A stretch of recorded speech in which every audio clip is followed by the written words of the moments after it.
afueni. Bila shaka nataka tuelekee katika mahakama ya Milimani ambapo uamuzi unatolewa katika mahakama hiyo kuhusiana na kesi inayofungamana na aliyekuwa gavana wa Kiambu Ferdinand Waititu. Kesi hiyo ni inamhusisha na ufisadi wa shilingi milioni 588. Hebu tusikilize kinachoendelea katika mahakama hiyo kwa sasa. The respondent became aware of the Road Standard Circular number 1 of 2016, XB number 90C, which was forwarded by the Principal Secretary Minister of Devolution to the Chairman and Council of Governors.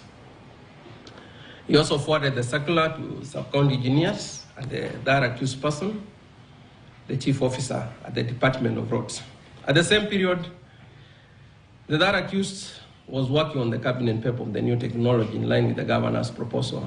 At the beginning, Engineer Luka forwarded the draft cabinet paper titled Proposed Improvement of County Gravel Road to Bituminous Standard using the soil stabilization to John, PW15, by the email of 29th January 2018, XB number 92. In response, John also made the comment on the draft cabinet paper and brought the email dated 30th of January 2018, plaintiff XB number 92, to Engineer Luka and Mr. Karanja. And on 30th of January, he wrote the email XB number 94 seeking advice from Martin Jogumbugwa, the cabinet secretary, when the cabinet paper was to be tabled.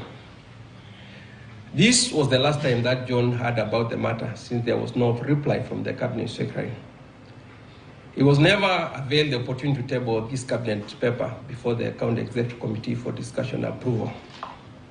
Evidence by John is corroborated by Martin Jogumbugwa, that's the cabinet secretary, and supported by the unsigned cabinet paper for proposed improvement of county roads to bituminous standard using soil stabilization, producing evidence XB number 92A. To me, this marked the first start of the question tender, which was advertised and awarded without approval of the County Executive Committee. It is important to observe that the County Executive Committee approval was a fundamental stage, forming the initial stage of requisition for the tender on behalf of the resident of Kiambu County, the ultimate beneficiary of the road project, and on whose behalf both the governor and his executive committee were exercising delegated authority. To restate this matter differently, in the absence of the County Executive Committee approval, requisition, which is a fundamental step in procurement, was skipped. The safeguards then, which had been cautioned in the Ministry Road Circular number 1 of 2016, plaintiff number 90R, were trashed with the aftermath that personal interests were then at play. The architects of this criminal scheme and their roles will then be unveiled in the next heading. So I move forward to the next heading, the procurement process and award of tender. Notwithstanding the omission of the table, notwithstanding the omission to table the cabinet paper 92A before the County Executive Committee for approval, Engineer Luka instructed Engineer Peter Karanja Jenga to PW15 to prepare the bin document, plaintiff XB number 8, in respect of the question road project tender.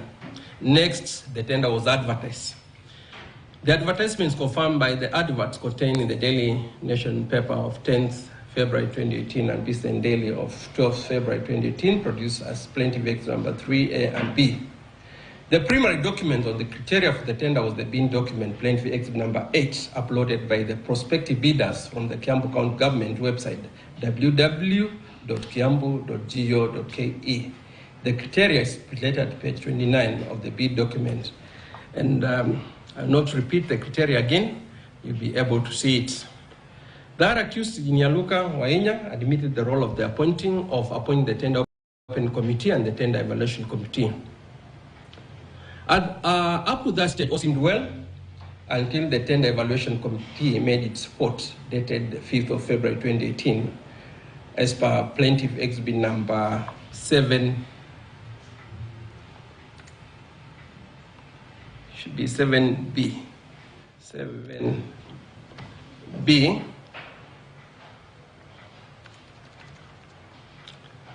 Signed by the 6th, 7th, 8th, 9th, and 10th accused persons. Those are the tender evaluation committee that were discharged. The tender evaluation committee members report at page 3 under the subheading responsiveness. Based the evaluation on the 10 criteria which are produced below. I've put in those criteria and be able to see them.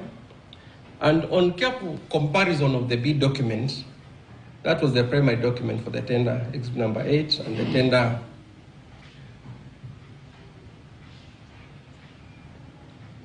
committee evaluation report, exhibit number 7B. 2 new criteria were then sneaked in at the tender evaluation stage. That is serialization and form of tender. This lends credence to the observation by Dr. Justus Mbundi Kinoti, the head of Procurement, in his professional opinion about these 2 criteria. These newly introduced criteria resort to undue advantage to Testimony Enterprise Limited over the other 4 bidders and was the only successful bidder at the primary evaluation. The star prosecuting witness, Mr. Mbundi, correctly observed that the introduction of the 2 new criteria meant that bidders were evaluated on a new criteria, which they were not aware. Gravamen of Virginia Luca defense against the charge of abuse of office was that serialization as form of tender were mandatory statutory requirements under the Public Procurement and Asset Disposal Act 2015. This argument is self-defeating and is discredited by the engineer's failure to observe the due diligence in the preparation of the bid document and lack of fairness by disregarding the professional opinion by the head of Procurement, which was within his mandate.